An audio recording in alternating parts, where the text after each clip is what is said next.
여러분, 혹시 아버진 요양원 보내고 집은 우리가 가지면 되라는 말을 친자식 앞에서 들어보신 적 있으세요? 저는 지난달에 들었습니다.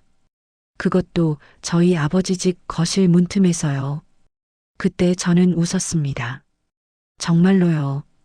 손에 들고 있던 사과가 떨어져서 바닥에 굴러갔는데도 저는 그냥 서서 웃었어요. 웃음이 나오더라고요. 제가 미쳤나 싶었지만 어쩔 수 없었습니다. 그 순간 제 머릿속에서는 지난 2년간의 장면들이 필름처럼 빠르게 돌아가고 있었거든요. 제 이야기를 시작하기 전에 먼저 말씀드릴 게 있어요. 저는 착한 딸이었습니다. 정말로요. 어머니가 돌아가신 뒤로 3년 동안 저는 매주 아버지 댁에 들렀어요. 반찬 10가지씩 해서 냉장고에 채워드리고 병원 모시고 다니고 약 챙겨드리고요. 제 남편이 한숨 쉬면서 당신만의 아버지도 아니고 동생들도 있는데 왜 당신만 이렇게 고생이야 라고 할 정도였으니까요. 그래도 저는 괜찮았습니다. 맏딸이니까요. 제가 안 하면 누가 하겠어요. 동생들은 다들 바쁘다고 멀리 산다고 하고요. 그렇게 3년을 보냈어요. 그런데 어느 날 아버지가 말씀하시더라고요. 미연아, 아빠가 요즘 너무 외로워서 말이다. 교회에서 좋은 분을 만났는데 재혼 생각이 있다. 그때 제 심장이 철렁 내려앉았습니다. 하지만 저는 웃으면서 대답했어요. 아버지, 좋으세요.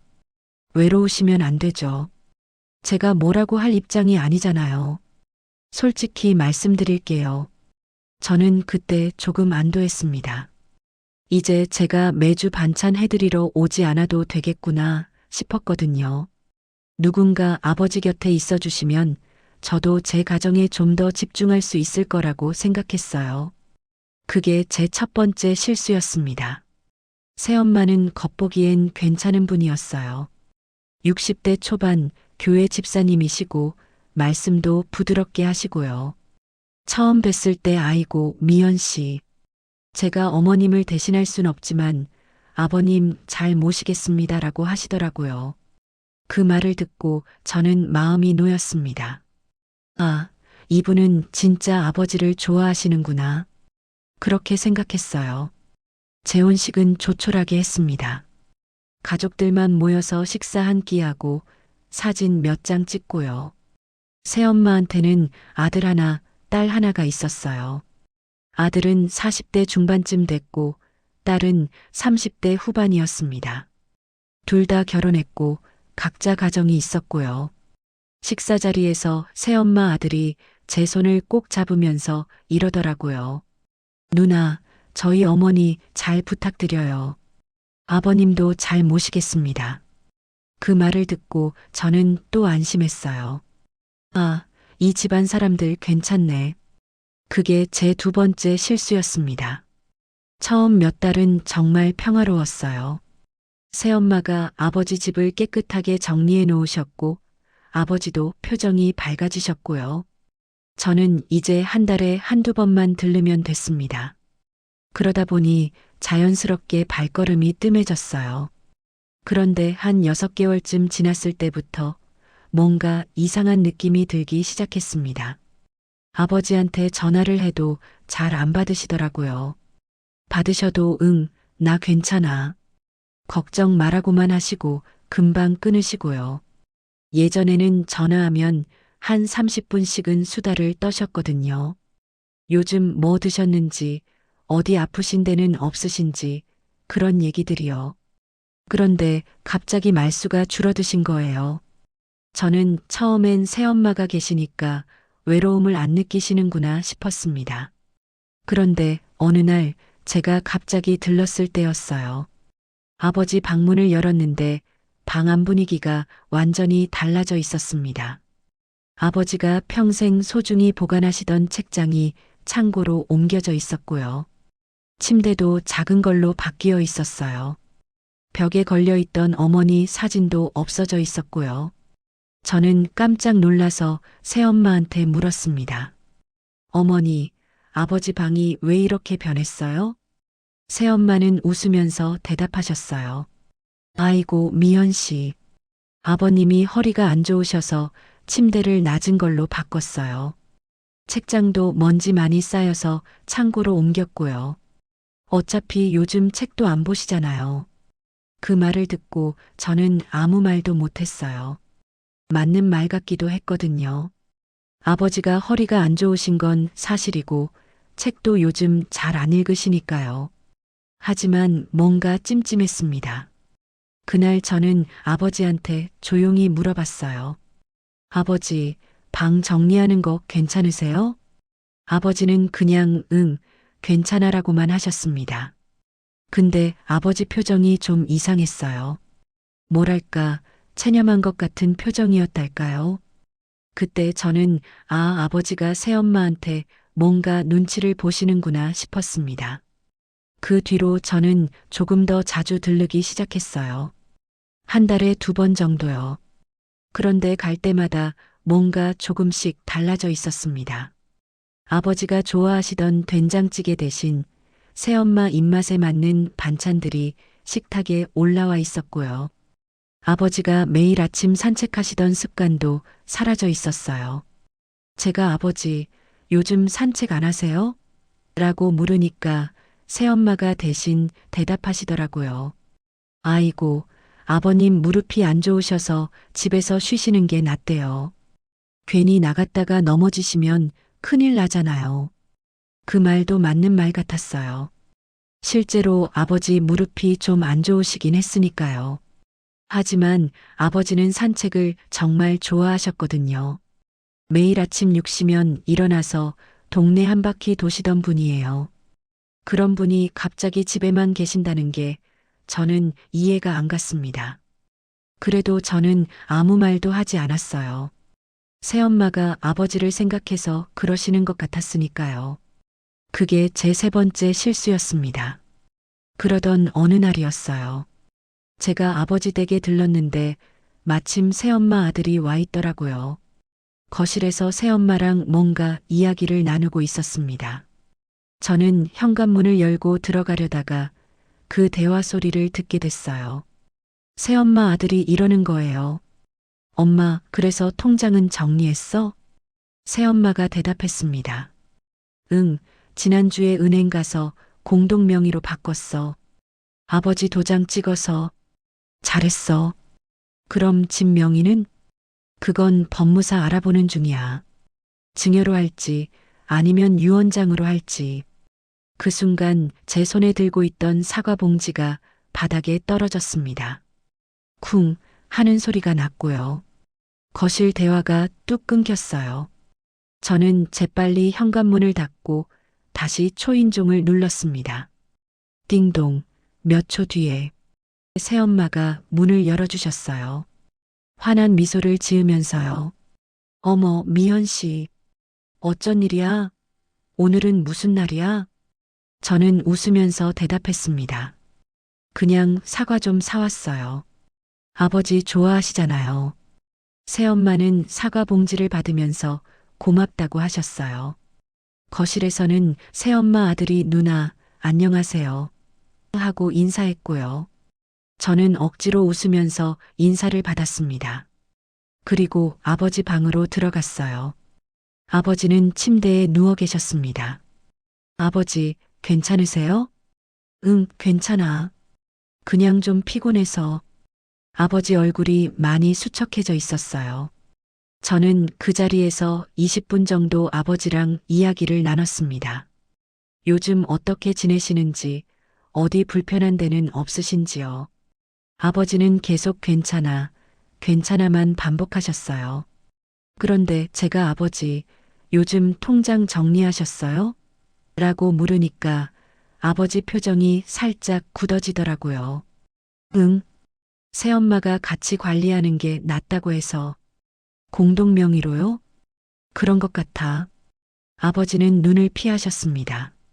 그 순간 저는 확신했어요. 아, 이거 뭔가 잘못 돌아가고 있구나. 그날 저는 집에 돌아오자마자 남편한테 말했습니다. 여보, 나 뭔가 이상해. 새엄마가 아버지 통장을 공동 명의로 바꿨대. 남편은 처음엔 그럴 수도 있지. 부부잖아라고 했어요. 하지만 제가 거실에서 들은 대화를 전부 얘기하니까 남편 표정도 심각해지더라고요. 집 명의까지? 그건 좀 이상한데? 맞아. 그것도 증여나 유언장으로 한다고 했어. 당신 아버지가 동의하신 거야? 글쎄, 아버지가 뭘 아셔야 동의를 하시든 말든 하시지. 남편은 한참 생각하더니 이렇게 말했습니다. 일단 증거부터 확보해. 녹음이든 뭐든. 지금 당장 싸우면 안 돼. 새엄마가 더 빨리 움직일 수도 있으니까. 그 말이 맞았어요. 저는 그날부터 계획을 세우기 시작했습니다. 먼저 저는 아버지 병원 기록을 확인했어요. 아버지가 다니시는 병원에 전화해서 보호자 등록이 어떻게 되어 있는지 물어봤습니다. 죄송한데요. 김갑수 환자분 보호자 연락처 확인 좀 해주세요. 간호사가 확인해 주더라고요. 네, 보호자는 배영숙 씨로 등록되어 있습니다. 배영숙. 새엄마 이름이었어요. 제 번호는 보조 연락처로도 등록되어 있지 않았습니다. 저는 그 자리에서 제가 친딸인데 보호자 추가 등록 가능할까요? 라고 물었어요. 간호사는 환자분 동의서 가져오시면 가능합니다라고 했고요. 저는 그 주에 아버지를 모시고 병원에 갔습니다. 새엄마 몰래요. 아버지한테 아버지, 제 번호도 보호자로 등록해 놓는 게 좋을 것 같아요. 혹시 새엄마 연락이 안 될 때도 있잖아요 라고 했더니 아버지는 그냥 고개를 끄덕이셨어요. 그래, 그게 낫겠구나. 그렇게 저는 보호자로 다시 등록됐습니다. 그 다음은 은행이었어요. 아버지 통장이 공동 명의로 바뀌었다는 게 계속 신경 쓰였거든요. 저는 아버지를 모시고 은행에 갔습니다. 창구 직원한테 통장 거래 내역 좀 확인하고 싶은데요 라고 했어요. 직원이 내역을 출력해 줬는데 제 눈을 의심했습니다. 지난 3개월 동안 매달 300만 원씩 새엄마 명의 통장으로 이체되어 있었어요. 그것도 생활비 명목으로요. 저는 아버지한테 물었습니다. 아버지, 이거 아세요? 아버지는 내역을 보시더니 당황하셨어요. 뭐, 300만 원? 나는 한 달에 100만 원 정도만 주는 걸로 알았는데 공동 명의로 바꾸셨잖아요. 그건 새엄마가 병원비랑 생활비 관리하기 편하다고 해서. 아버지는 말끝을 흐리셨습니다. 저는 그 자리에서 창구 직원한테 요청했어요. 공동명예 해지하고 싶습니다. 직원이 대답했어요. 공동명예 해지는 양쪽 동의가 필요합니다. 제 아버지 단독 명의로는 안 되나요? 본인 확인 후 가능은 한데 상대방한테 통보가 갑니다. 그 말을 듣고 저는 결정했어요. 일단 오늘은 이 정도만 확인하고 본격적인 조치는 증거를 더 모은 뒤에 하자고요. 아버지한테 아버지, 일단 오늘은 이 정도만 확인하고 갈게요. 나중에 제가 다시 오겠습니다라고 했어요. 아버지는 고개를 끄덕이셨지만 표정이 불안해 보이셨습니다. 미연아, 새엄마한테 이 얘기하지 마라. 괜히 기분 나빠하실까봐. 저는 웃으면서 대답했어요. 걱정 마세요, 아버지. 제가 알아서 할게요. 그날 저녁 저는 남편한테 은행 내역을 보여줬습니다. 남편은 한숨을 쉬더라고요. 이거 완전히 재산 빼돌리기잖아. 당신 아버지가 동의하신 것도 아니고. 그러니까. 근데 어떻게 해야 할지 모르겠어. 일단 녹음부터 해. 새엄마가 뭐라고 하는지. 저는 고개를 끄덕였습니다. 그리고 다음 날부터 본격적으로 증거를 모으기 시작했어요. 저는 그 다음 주부터 아버지 댁에 더 자주 들르기 시작했어요. 일주일에 2~3번 정도요. 새엄마는 처음엔 반가워하셨습니다. 어머, 미연 씨. 요즘 부쩍 자주 오네? 네, 아버지 건강이 걱정돼서요. 아이고, 효녀네. 그래도 너무 자주 오면 피곤하지 않아? 그 말 속의 숨은 뜻을 저는 알았어요. 너무 자주 오지 말라는 뜻이었죠. 하지만 저는 웃으면서 대답했습니다. 괜찮아요. 제가 맏딸이잖아요. 새엄마 얼굴이 미세하게 굳어지는 걸 봤어요. 하지만 겉으로는 여전히 웃고 계셨죠. 저는 그날부터 핸드폰 녹음 앱을 켜놓기 시작했습니다. 아버지 댁에 갈 때마다요. 거실에서 새엄마랑 대화할 때도, 주방에서 설거지할 때도, 화장실 갈 때도요. 언제 어디서 결정적인 말이 나올지 몰랐으니까요. 그렇게 2주 정도 지났을 때였습니다. 제가 아버지 댁에 갔는데 마침 새엄마가 전화 통화를 하고 계셨어요. 저는 현관에서 신발을 벗으면서 슬쩍 들었습니다. 새엄마가 말하고 있었어요. 그래, 법무사 알아봤어. 다음 주에 한번 만나기로 했어. 유언장 작성하는 게 나을 것 같대. 상대방이 뭐라고 하는지는 들리지 않았지만 새엄마가 계속 말했어요. 응, 걱정 마. 아버님은 내가 알아서 할게. 어차피 이제 판단력도 많이 떨어지셨어. 제 손이 절로 핸드폰으로 갔습니다. 녹음 버튼을 눌렀어요. 새엄마는 계속 통화를 이어갔습니다. 집은 당연히 우리 쪽으로 넘어와야지. 냄새나는 노인네를 내가 그동안 데리고 살았는데 그 정도는 받아야 하는 거 아니야? 친자식들, 걔네가 뭘 했는데. 한 달에 한 번 얼굴 비추는 게 다야. 그것도 요즘엔 잘 안 오던데. 아무튼 다음 주에 법무사 만나서 얘기 듣고 빠르게 진행할 거야. 노인네 상태가 언제까지 괜찮을지 모르니까. 저는 숨을 죽이고 계속 들었어요. 심장이 빠르게 뛰었습니다. 새엄마가 통화를 끊고 나서야 저는 큰 소리로 말했어요. 어머니, 저 왔어요. 새엄마가 깜짝 놀라서 돌아보셨습니다. 어머, 미연 씨. 언제 왔어? 방금요. 초인종 눌렀는데 안 들리셨나 봐요. 아, 그랬구나. 미안해. 전화 통화하느라. 새엄마는 여전히 웃고 계셨어요. 하지만 저는 그 웃음 뒤에 숨은 것들을 이제 알았습니다. 저도 웃으면서 대답했어요. 괜찮아요. 아버지는 어디 계세요? 방에서 주무세요. 요즘 많이 피곤해 하셔서. 저는 아버지 방으로 들어갔습니다. 아버지는 정말 주무시고 계셨어요. 저는 조용히 문을 닫고 거실로 나왔습니다. 새엄마가 주방에서 차를 준비하고 계셨어요. 미연 씨, 차 한잔 할래? 네, 감사합니다. 우리는 거실 소파에 앉아서 차를 마셨습니다. 새엄마가 물었어요. 요즘 일은 어때? 바쁘지? 네, 좀 바쁘긴 한데 괜찮아요. 그래도 너무 자주 오면 피곤할 텐데. 아버님은 내가 잘 모시고 있으니까 너무 걱정 마. 또 나왔습니다. 너무 자주 오지 말라는 말이요. 저는 웃으면서 대답했어요. 어머니가 잘 모셔주시는 건 알아요. 근데 그래도 제가 가끔은 와야죠. 친딸인데. 새엄마 얼굴에 순간 짜증이 스쳤습니다. 아주 잠깐이었지만 저는 봤어요. 그리고 새엄마가 다시 웃으면서 말했어요. 그럼 그래. 자주 와. 아버님도 좋아하시겠다. 저는 그날 30분 정도 더 있다가 나왔습니다. 차 안에서 녹음 파일을 다시 들어봤어요. 또렷하게 들렸습니다. 집은 당연히 우리 쪽으로 넘어와야지. 친자식들, 걔네가 뭘 했는데. 저는 핸드폰을 꼭 쥐었습니다. 손이 떨렸어요. 화가 나서가 아니라 기뻐서요. 드디어 증거를 잡았거든요. 그날 저녁 저는 남편한테 녹음 파일을 들려줬습니다. 남편은 듣고 나서 한참 동안 말이 없었어요. 그러더니 이렇게 말했습니다.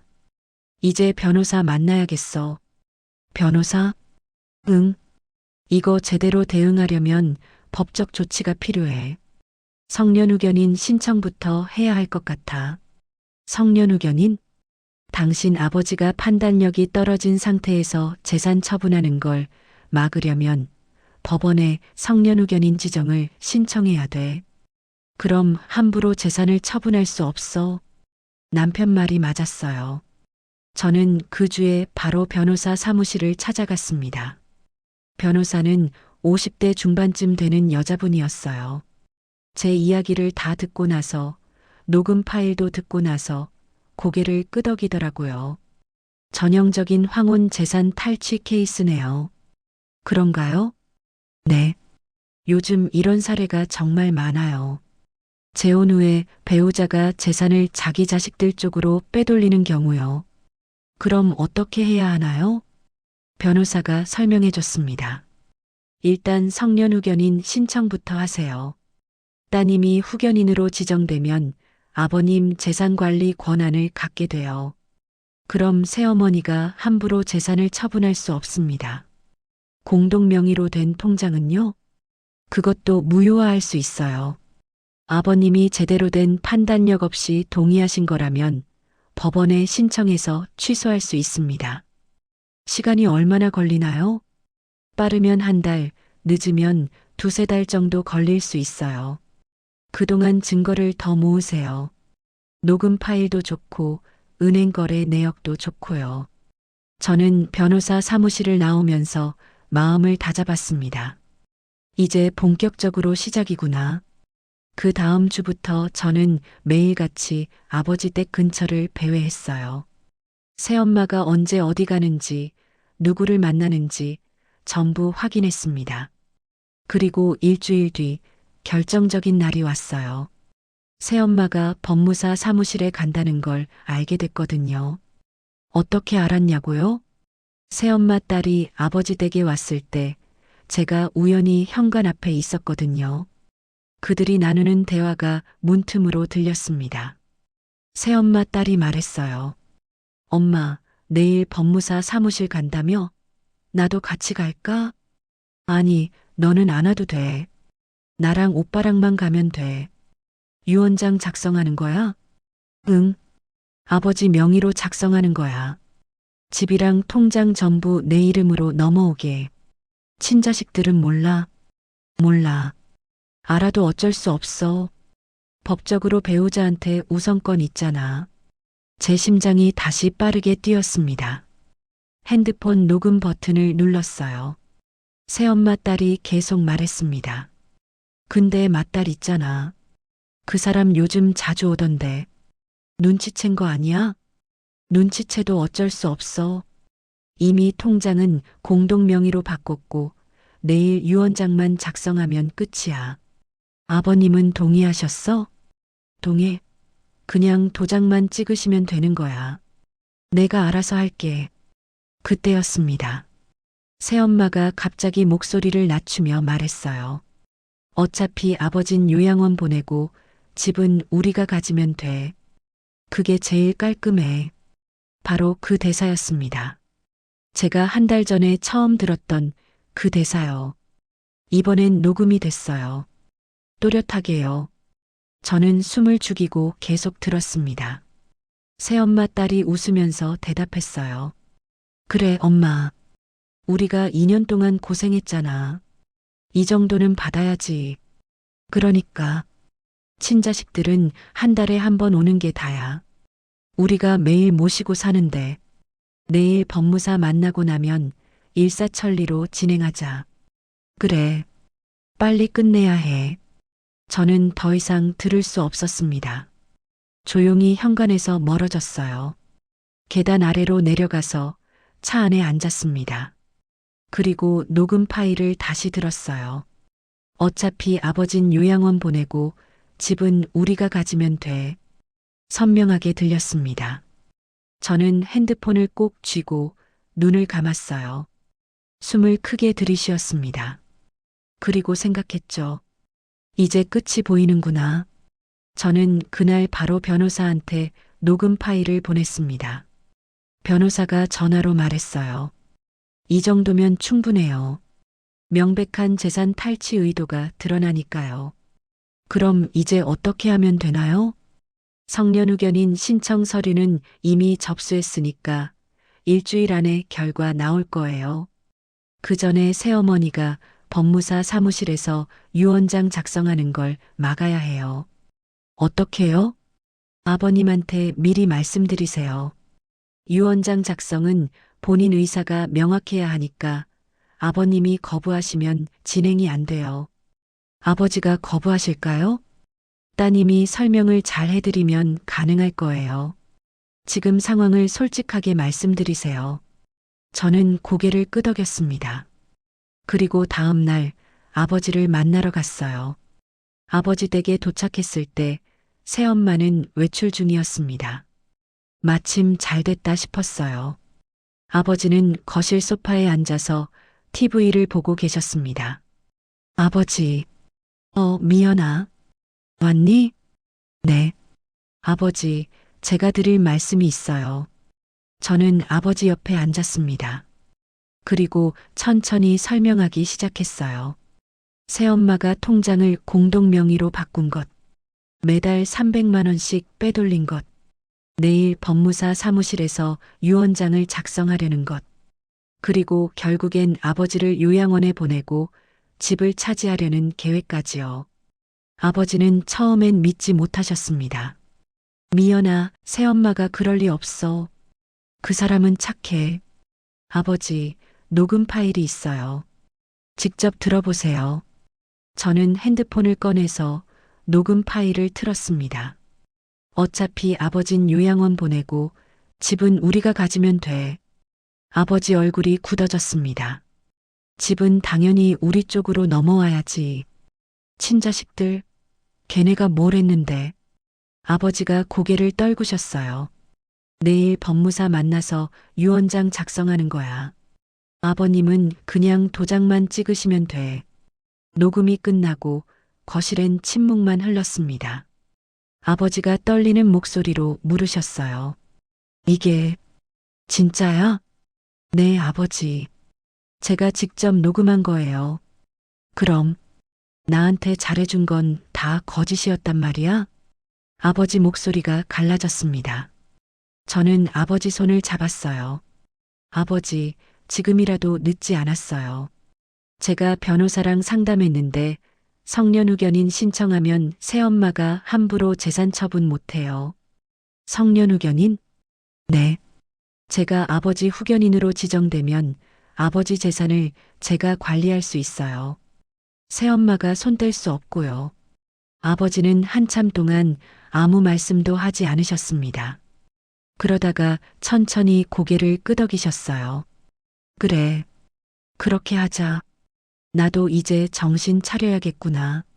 내일 법무사 사무실 가시면 절대 도장 찍지 마세요. 거부하시면 돼요. 알았어. 아버지 눈가가 붉어졌습니다.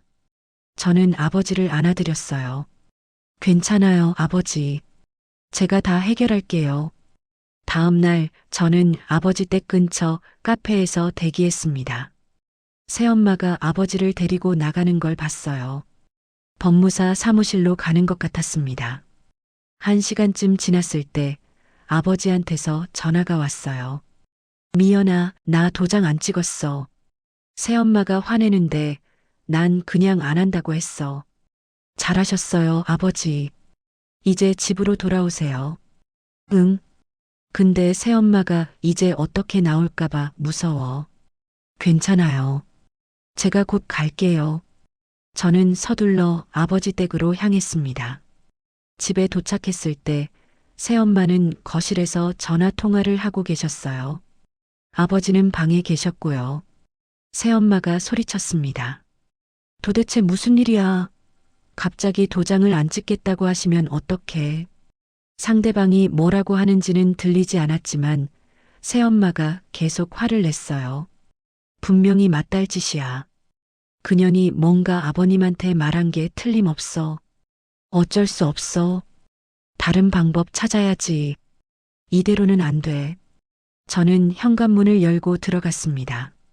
새엄마가 깜짝 놀라서 돌아봤어요. 어머, 미연 씨. 저는 웃으면서 인사했습니다. 어머니, 안녕하세요. 오늘 법무사 사무실 다녀오셨다며요? 새엄마 얼굴이 굳어졌습니다. 어떻게 알았어? 아버지한테 들었어요. 유언장 작성하려고 하셨다면서요? 그건 저는 새엄마 말을 끊었어요. 어머니, 저희 한번 제대로 얘기 나눠야 할 것 같아요. 무슨 얘기? 통장 이야기요. 그리고 집 이야기요. 새엄마 눈빛이 날카로워졌습니다. 그게 무슨 소리야? 제가 다 알아요. 어머니가 매달 300만 원씩 빼돌린 것도, 집을 어머니 이름으로 넘기려는 것도요. 증거 있어? 저는 핸드폰을 꺼냈습니다. 녹음 파일이요. 새엄마 얼굴이 하얗게 질렸어요. 뭐? 어머니가 직접 하신 말씀이에요. 아버진 요양원 보내고 집은 우리가 가지면 되라고요. 저는 녹음을 틀었습니다. 새엄마 목소리가 거실에 울려 퍼졌어요. 어차피 아버진 요양원 보내고 집은 우리가 가지면 돼. 새엄마가 뒤로 휘청거렸습니다. 이건 다음 주에 가족회의 소집할 거예요. 동생들이랑 어머니 자녀분들이랑 변호사랑 전부 모여서요. 그때 이 녹음 파일 틀 거예요. 새엄마가 소리쳤습니다. 내가 뭘 잘못했어. 나도 2년 동안 아버님 모셨잖아. 모신 게 아니라 재산 빼돌린 거잖아요. 당신들은 뭘 했는데? 한 달에 한 번 오는 게 다잖아. 저는 차분하게 대답했어요. 그래서 어머니가 재산을 가져가도 된다는 법은 없어요. 새엄마는 더 이상 말을 못했습니다. 저는 아버지 방으로 들어갔어요. 아버지는 침대에 앉아서 고개를 떨구고 계셨습니다. 아버지, 괜찮으세요? 응, 괜찮아. 다음 주에 가족회의 할 거예요. 그때 다 정리하겠습니다. 아버지는 고개를 끄덕이셨어요. 미안하다, 미연아. 내가 너무 어리석었어. 괜찮아요, 아버지. 이제 다 해결될 거예요. 다음 주 토요일 저는 가족회의 장소를 잡았습니다. 아버지 댁 거실이요. 중립적인 장소가 필요했거든요. 변호사도 동석하기로 했고 동생들도 전부 오기로 했어요. 그리고 새엄마 자녀들한테도 연락했습니다. 중요한 가족회의가 있으니 꼭 참석해 주세요. 새엄마 아들이 전화로 물었어요. 무슨 회의인데요? 아버지 재산 정리 관련해서요. 어머니도 아실 거예요. 아, 네. 알겠습니다. 전화를 끊고 나서 저는 깊게 숨을 들이쉬었습니다. 드디어 시작되는구나. 토요일 오후 2시. 아버지 댁 거실엔 사람들이 하나둘 모여들었습니다. 제 남편, 제 동생 둘, 새엄마 아들과 딸, 그리고 변호사님까지요. 총 8명이 거실 소파와 의자에 앉았습니다. 아버지는 안방에 계셨어요. 제가 먼저 회의를 시작하겠다고 했거든요. 저는 거실 한가운데 서서 말문을 열었습니다. 오늘 이렇게 모신 이유는 아버지 재산 문제를 명확히 정리하기 위해서예요. 새엄마가 끼어들었어요. 재산 문제? 무슨 문제가 있는데? 문제가 많아요, 어머니. 저는 준비해온 서류 봉투를 테이블 위에 올려놓았습니다. 먼저 이걸 보시죠. 아버지 통장 거래 내역이에요. 서류를 펼쳤습니다. 지난 6개월간 매달 300만 원씩 새엄마 계좌로 이체된 내역이 선명하게 표시되어 있었어요. 제 동생들이 서류를 보더니 눈이 커졌습니다. 누나, 이게 뭐야? 새엄마가 매달 빼돌린 돈이야. 아버지는 한 달에 100만 원만 드린다고 생각하셨대. 새엄마 얼굴이 붉어졌어요. 그건 생활비야. 내가 아버님 모시는데 드는 돈이라고. 한 달에 300만 원씩이나요? 두 분이 드시는 생활비가요? 식비, 병원비, 관리비 다 포함하면 그 정도 나가.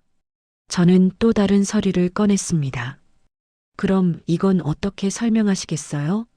어머니 명의 통장 내역인데 매달 받은 300만 원 중에서 200만 원은 어머니 자녀분들 통장으로 송금되어 있네요. 새엄마 아들과 딸의 얼굴이 굳어졌습니다. 제 동생이 소리쳤어요. 이게 무슨 짓이야? 잠깐 저희는 몰랐어요. 어머니가 그냥 용돈 주신 거라고만. 새엄마 딸이 변명했지만 저는 손을 들어 말을 끊었습니다. 그게 끝이 아니에요. 통장이 공동 명의로 바뀐 것도 아버지 동의 없이 진행됐어요. 변호사님이 거들었습니다. 성년후견인 제도상 본인의 명확한 의사 없이 이루어진 재산 처분은 무효화할 수 있습니다. 새엄마가 벌떡 일어났어요. 무효? 무슨 소리야? 아버님이 직접 도장 찍으셨어. 도장 찍는 게 무슨 의미인지 아셨을까요? 어머니가 설명도 제대로 안 해드렸잖아요. 설명했어. 같이 관리하는 게 편하다고. 저는 차분하게 말했습니다. 그럼 이것도 설명하셨나요? 집 명의를 어머니 쪽으로 넘기려던 계획이요. 거실이 조용해졌습니다. 새엄마가 입을 다물었어요. 제 동생이 물었습니다. 누나, 그게 무슨 소리야? 새엄마가 법무사한테 유언장 작성 상담받으려고 했어. 아버지 집을 새엄마 명의로 넘기는 내용으로요. 그건 새엄마가 말을 더듬었습니다. 저는 핸드폰을 꺼냈어요. 손이 떨렸습니다. 심장이 너무 빠르게 뛰어서 숨을 고르는 게 힘들었어요. 하지만 저는 웃고 있었습니다. 이상하게도요. 다들 이것 좀 들어보세요. 재생 버튼을 눌렀습니다. 스피커에서 새엄마 목소리가 흘러나왔어요. 어차피 아버진 요양원 보내고 집은 우리가 가지면 돼. 거실이 얼어붙었습니다. 녹음은 계속 이어졌어요. 집은 당연히 우리 쪽으로 넘어와야지. 친자식들, 걔네가 뭘 했는데. 내가 2년 동안 모시고 살았는데 그 정도는 받아야 하는 거 아니야? 아버님은 그냥 도장만 찍으시면 되는 거야. 내가 알아서 할게. 새엄마 딸의 목소리도 들렸습니다. 그래, 엄마. 우리가 2년 동안 고생했잖아. 이 정도는 받아야지. 녹음이 끝났습니다. 거실엔 무거운 침묵만 흘렀어요. 제 동생 하나가 먼저 입을 열었습니다. 이게 진짜예요? 응. 내가 직접 녹음한 거야. 새엄마가 의자에 주저앉았습니다. 얼굴이 새하얗게 질려 있었어요. 새엄마 아들이 어머니를 돌아봤습니다. 어머니, 이게 대체 무슨 일이에요? 나는 그냥. 새엄마는 말을 잇지 못했어요. 저는 계속 말했습니다. 요양원에 보낸다는 것도 들렸죠? 아버지를요. 자기 친자식도 아닌 분을 2년 모셨다고 집까지 가져가려고 하셨어요. 제 남동생이 주먹을 쥐었습니다. 이건 사기잖아. 완전히 사기라고. 법적으로도 사기 맞아요. 변호사님이 거들었어요. 재혼 후 배우자가 재산을 편취할 목적으로 허위 사실을 고지하거나 본인의 의사를 왜곡한 경우 사기죄로 고소할 수 있습니다. 새엄마가 고개를 들었어요. 눈에는 눈물이 고여 있었습니다. 난 진짜 아버님을 좋아했어. 처음엔 진심이었다고. 진심이었으면 재산을 빼돌리진 않았겠죠. 제 목소리는 차가웠습니다. 새엄마가 울먹이며 말했어요. 나도 살아야 하잖아. 내 자식들도 힘들게 사는데 조금이라도 도와주고 싶었어. 그럼 솔직하게 말씀하시지. 왜 아버지를 속이셨어요? 말하면 안 된다고 할 거 아냐. 당연하죠. 아버지 재산인데 왜 어머니 마음대로 하세요? 새엄마는 더 이상 대꾸하지 못했습니다. 저는 마지막 서류를 꺼냈어요. 이건 성년후견인 지정 신청서예요. 법원에서 이미 승인됐고 제가 아버지 후견인으로 지정됐어요. 새엄마가 고개를 번쩍 들었습니다. 이제부터 아버지 재산은 제가 관리해요. 어머니는 손댈 수 없어요. 그럼 나는 어떻게 살라고. 어머니가 원래 가지고 계신 재산으로 사시면 되죠. 저는 차분하게 말했습니다. 공동명의 통장은 어제 해지했어요. 빼돌린 돈 1,800만 원은 다음 주까지 아버지 통장으로 반환하세요. 안 그러면 고소할 거예요. 새엄마가 떨리는 목소리로 물었어요. 고소? 무슨 죄목으로? 사기죄, 배임죄, 횡령죄. 변호사님이 정리해 주셨어요. 변호사님이 고개를 끄덕였습니다. 새엄마는 완전히 무너졌어요. 의자에 주저앉아서 고개를 떨구고 말았습니다. 그때였습니다. 안방 문이 열렸어요. 아버지가 나오셨습니다. 거실에 있던 모두가 아버지를 돌아봤어요. 아버지는 천천히 걸어오셔서 새엄마 앞에 섰습니다. 영숙 씨, 새엄마가 고개를 들었어요. 눈물 범벅이 된 얼굴로요. 아버지가 말씀하셨습니다. 나는 당신을 믿었소. 진심으로. 여보, 내 아내가 죽고 3년 동안 나는 정말 외로웠소. 당신이 내 곁에 와줬을 때 얼마나 고마웠는지 몰라. 아버지 목소리가 떨렸어요. 그런데 당신은 나를 이용한 거였소. 아니에요. 처음엔 진심이었어요. 정말로요. 처음만 진심이면 뭐하오. 결국엔 재산이 목적이었잖소. 새엄마는 더 이상 변명하지 못했습니다. 아버지가 계속 말씀하셨어요. 나는 당신한테 배신당한 게 제일 슬프오. 재산보다도 그게 더 슬퍼. 죄송해요. 정말 죄송해요. 이제 나가주시오. 이 집에서. 새엄마가 눈을 크게 떴습니다. 여보, 그게 무슨. 이혼할 거요. 변호사한테 서류 준비하라고 했소. 거실이 다시 조용해졌어요. 새엄마가 울먹이며 말했습니다. 여보, 제발. 한 번만 용서해 주세요. 다시는 안 그럴게요. 믿을 수 없소. 이미 한 번 배신했는데 어떻게 다시 믿어요. 아버지는 단호했습니다. 저는 아버지를 이렇게 본 적이 없었어요. 항상 부드럽고 온화하신 분이었는데 지금은 완전히 다른 사람 같았습니다. 새엄마는 결국 일어났어요. 비틀거리면서요. 새엄마 아들이 어머니를 부축했습니다. 엄마, 우리 집으로 가요. 새엄마는 마지막으로 아버지를 돌아봤어요. 여보, 정말 죄송합니다. 아버지는 대답하지 않으셨습니다. 그저 창밖을 바라보고 계셨어요. 새엄마와 그 자녀들이 현관문을 나섰습니다. 문이 닫혔어요. 거실엔 저희 가족만 남았습니다. 저는 아버지한테 다가갔어요. 아버지, 괜찮으세요? 응, 괜찮아. 아버지 목소리가 쉬어 있었습니다. 힘드시죠? 응, 힘들어. 근데 어쩔 수 없잖니. 내가 잘못 판단한 거야. 아버지 잘못 아니에요. 아니야, 내 잘못이야. 내가 너무 외로워서 제대로 보지 못한 거야. 아버지가 소파에 앉으셨어요. 저도 옆에 앉았습니다.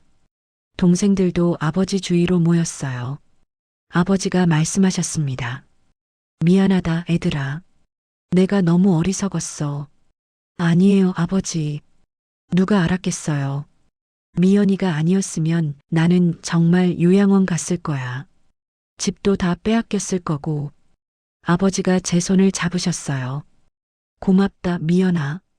내가 지켜줘서. 당연한 거예요, 아버지. 저는 아버지 손을 꼭 쥐었습니다. 따뜻했어요. 그 후 일주일 동안 여러 가지 일들이 진행됐습니다. 먼저 새엄마가 빼돌린 1,800만 원을 전부 반환했어요. 변호사를 통해서요. 그리고 이혼 서류에도 동의했습니다. 재산 분할은 없었어요. 새엄마 쪽에서 아무것도 요구하지 않았거든요. 아마 녹음 파일 때문에 겁을 먹은 것 같았어요. 고소당할까 봐요. 공동명의 통장도 완전히 해지됐고 아버지 명의로만 정리됐습니다. 성년후견인으로서 제가 관리하게 됐고요. 병원 보호자 등록도 다시 제 이름으로 바뀌었어요. 모든 게 원래대로 돌아왔습니다.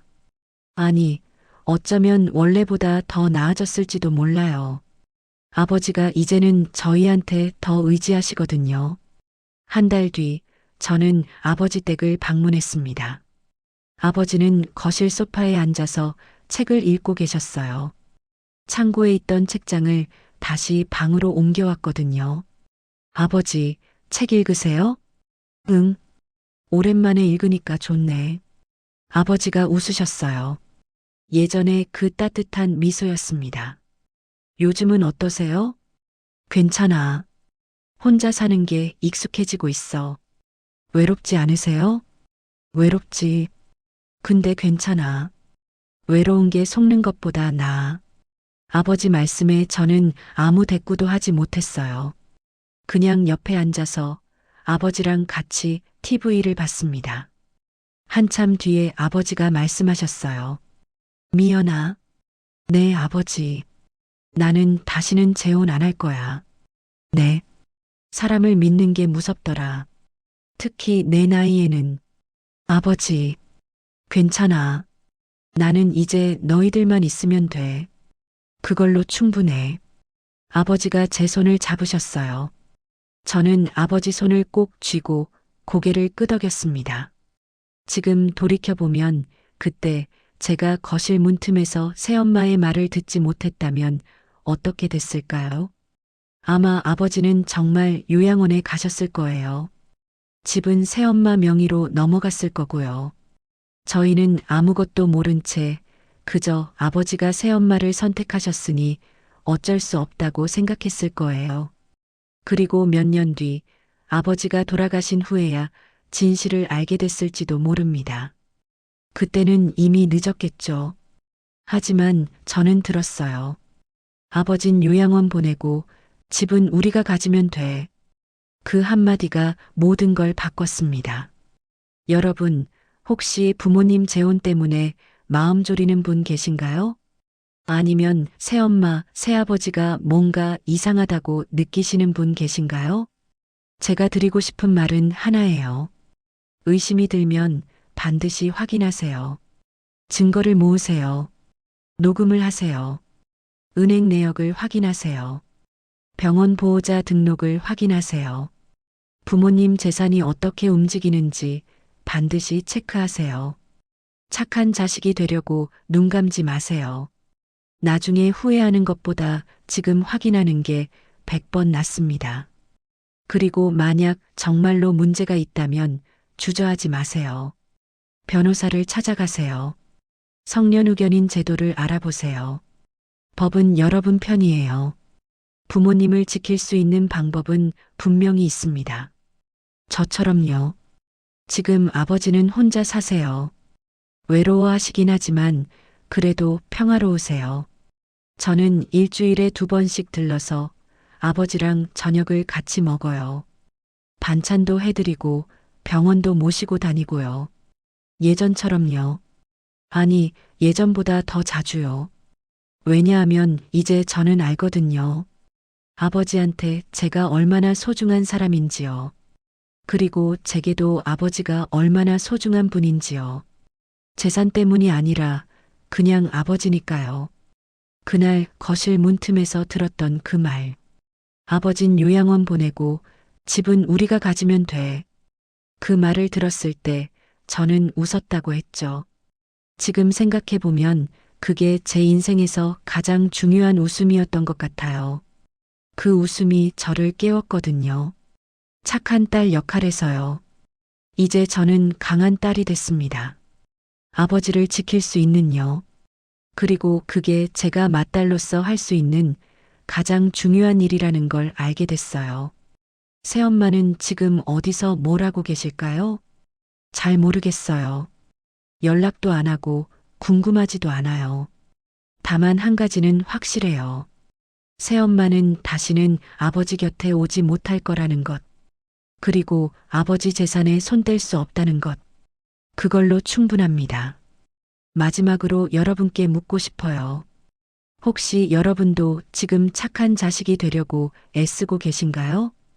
부모님이 재혼하셨는데 뭔가 이상한데도 부모님이 선택하신 거니까 하고 눈 감고 계신가요? 그러지 마세요. 의심이 들면 확인하세요. 부모님을 지키는 건 여러분이에요. 저처럼 거실 문틈에서 결정적인 말을 듣기 전까지 기다리지 마세요. 그 전에 먼저 움직이세요. 증거를 모으고 변호사를 만나고 법적 조치를 취하세요. 그게 진짜 효도예요. 착하게 당하는 게 아니라 똑똑하게 지키는 게 효도입니다. 오늘 아침에도 아버지한테 전화했어요.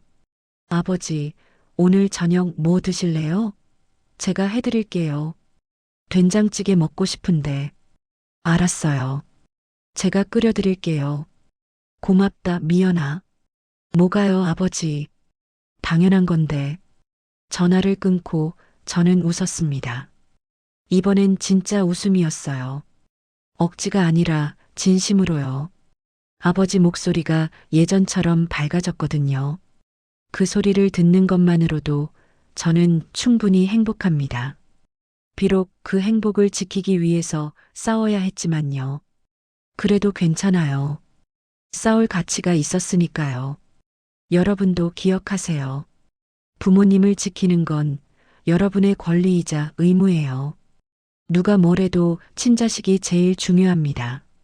그리고 그 사실을 모르는 척하는 사람들한테는 똑똑하게 대응하세요.